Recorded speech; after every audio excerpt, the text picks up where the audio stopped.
This is Jason Verney's podcast. I am Jason Verney.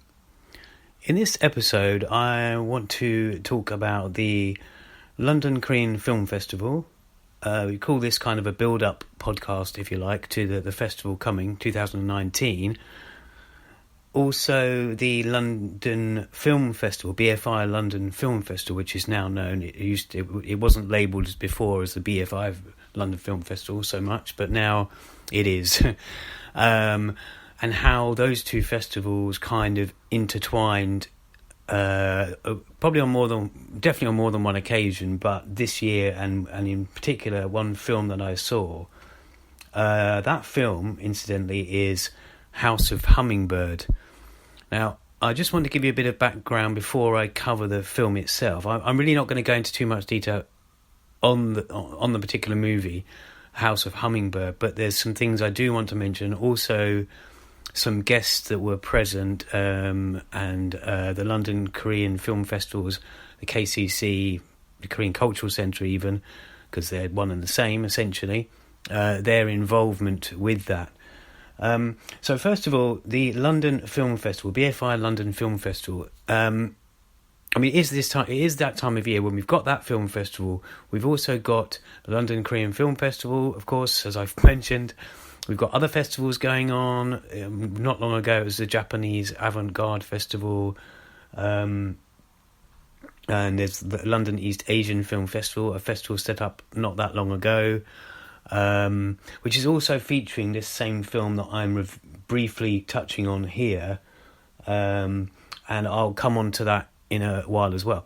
So let's back up a bit into the London Film Festival. This year there was actually five Korean films in the London Film Festival. Now that's not uncommon to have a few Korean films in there. I mean, it's an international festival, some brilliant films often.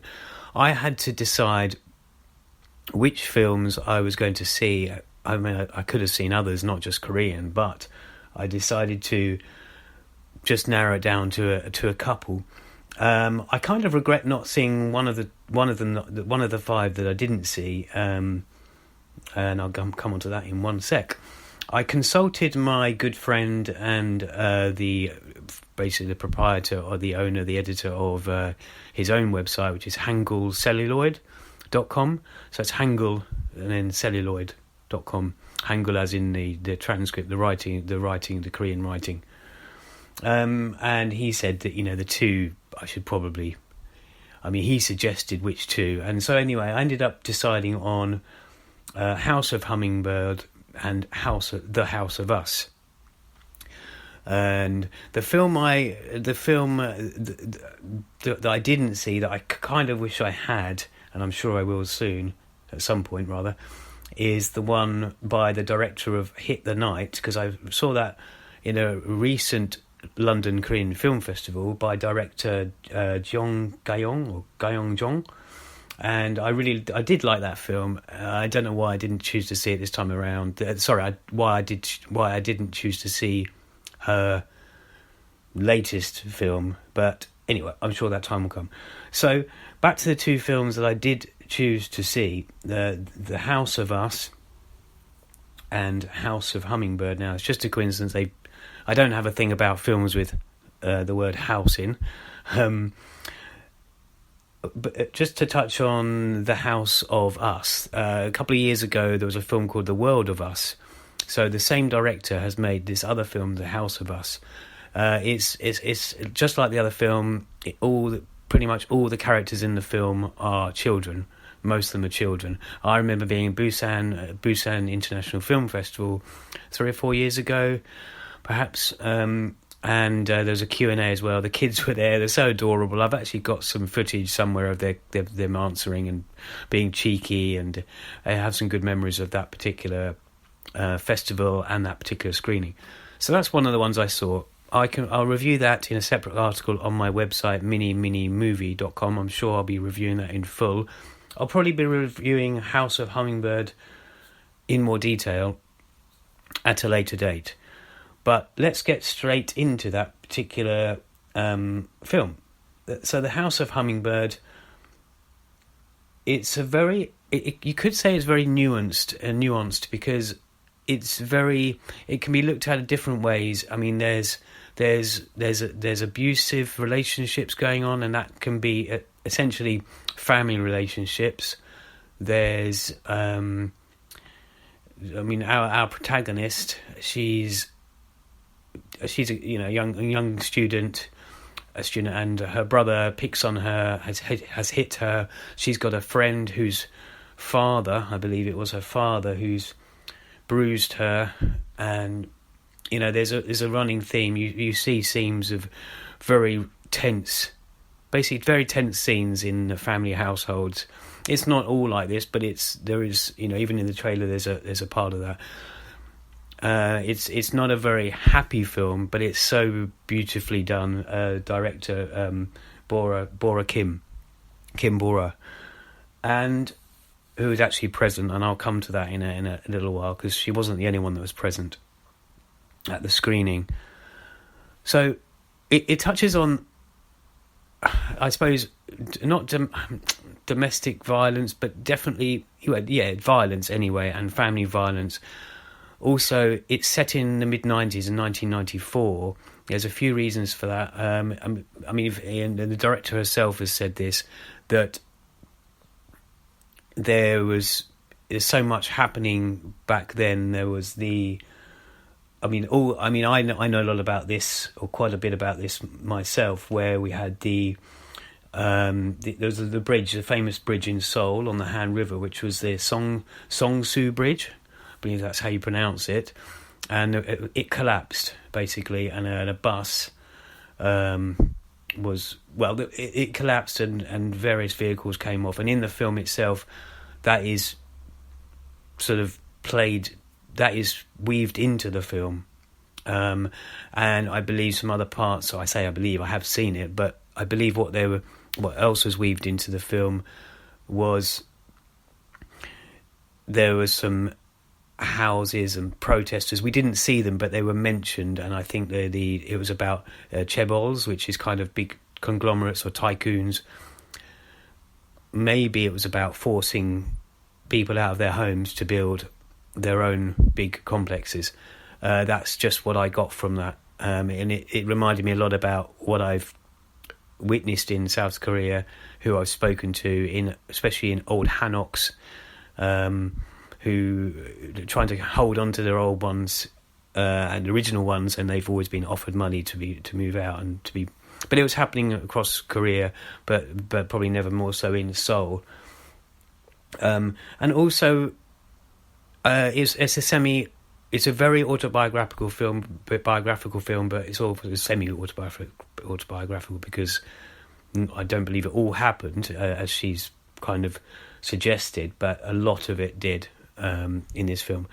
So it's set in that time, and so because of that, the actress, she is something that holds very very strongly with that period of time. And just as all the changes that were happening in Korea, all the pressure in the studying, that still happens now in South Korea.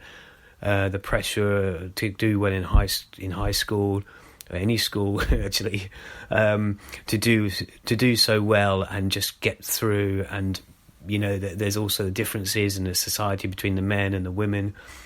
What this film also does, I said it was nuanced, but there's so many ways you could look at this film. I looked at it in a different way probably to the next person.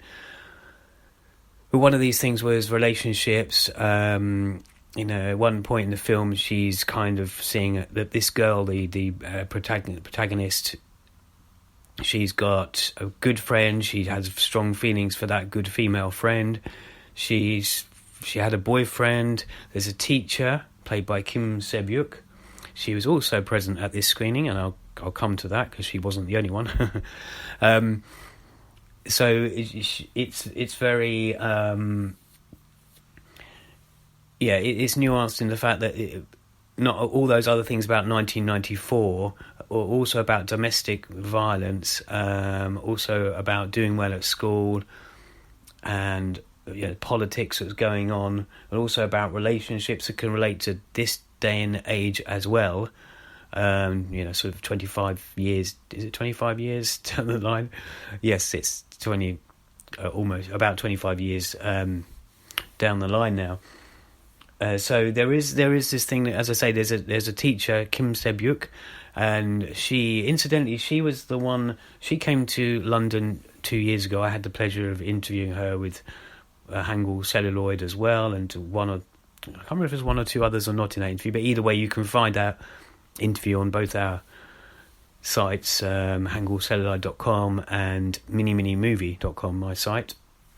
The thing is, with her character, there was kind of, you could say there was definitely it could even be seen as a one-sided relationship, or at least a wanting to be, I think maybe just to be understood by that person, to belong to something, not necessarily someone, but to, if her home life's not great, it's belonging to something else, some greater love maybe. So yes, the film, I mean, it's beautifully shot. It's just a very well done. I want to give this a further, more in-depth review at some point, and I will put that on the website if I get round to it soon, if not in the future. So it's House of Hummingbird. The Korean title is Beol-sae. And as I mentioned, this particular screening, I was actually surprised because if you know international film festivals, sometimes you go along to the screening and it might say there's a guest present, or there's a talk, or there's an intro. It doesn't give away that much, but it will hint that there's someone's going to be there. Now, I don't know if it even mentioned that in the screening. On the screening, when I booked this particular screening, which was at the Odeon, Tottenham Court Road, as opposed to the BFI one, partly because of timings. It was actually the matinee, so it actually worked out better value to do it this way, as much as I love to see them in the BFI South Bank if I have the chance, which is where I saw The House of Us, correction. So what I was going to say was they have, sometimes they don't mention who the guests are. Sometimes they don't mention there's going to be a guest at all at such international film festivals or film festivals, and definitely a London Film Festival. So what my surprise was when this film was presented to us, they brought out. Now, first of all, I spotted Jin. She's the woman responsible for much of the London Korean Film Festival, what the films that are shown, the categories, also perhaps with Tony Raines and other people, but she's the main player, and it's just I saw her there, and she was there, and I then saw that she was with Kim Se-byuk, and having interviewed her before, met her and spoken to her, outside of the interview. I thought, oh right, this is we've got guests, we've got the the cast and the crew to a degree, and then we were fully introduced to that person. There was, as I said, there was Kim Bora, the director as well, not the young girl who played the protagonist, but also the first assistant director. So we had three guests there, as well as Jin. Jin was doing the translating, bless her, and yeah, it was really. I mean, it was just something, and I also, because I know that this film is playing at the other festival I briefly mentioned, London East Asian Film Festival, with one of the actresses from the film there, I was kind of thinking, oh, it's a shame that I'm not going to that one, but I don't owe the London Korean Film Festival. It's just that it's just something I do. I see that I love Korean films. I love East Asian films. But it's just something I'm kind of behind, and I chose this screening at the this is not even London Korean Film Festival, this is the London Film Festival, but it just so happened that the screening I went to was, you could say, let's just say, endorsed by the London Korean Film Festival, because who had been responsible for getting the guests over and probably even getting the screening in place. I'm not sure if this was a premiere, it was probably the UK premiere. Maybe not this particular screening. Often they have a couple of screenings of the same film within the same, week or two, or several days anyway. And it's still classed as the UK premiere, even when you group a couple of screenings together as the same film. It's when it goes to another festival, of course, it won't be the premiere. So yeah, I was just at that point. I was thinking, oh wow, this is something. You know, I've got everything here, more than I wanted. You know, great Q&A. You never have very long in these film festival Q&As, because I mean they've got to move on to the next one, and the cinema or the venue that's being used has got to show something else, maybe even unfestival related.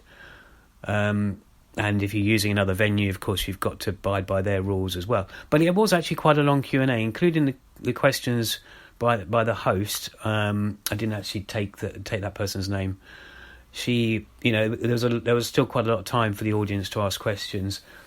I then, when that finished, we went outside, and I was lucky enough to, I just kind of grabbed a really brief, shy moment and said hi to Kim Se-byuk and Jin, and quickly said hello to the director, but just asked where I can see her other work. I mean, the thing is, and they were obviously really busy, but I probably should have asked a bit more about the one or two points in the film that I was grappling, just wondering about the chaebols and whether that protest that we see this sort of fenced off area in the film.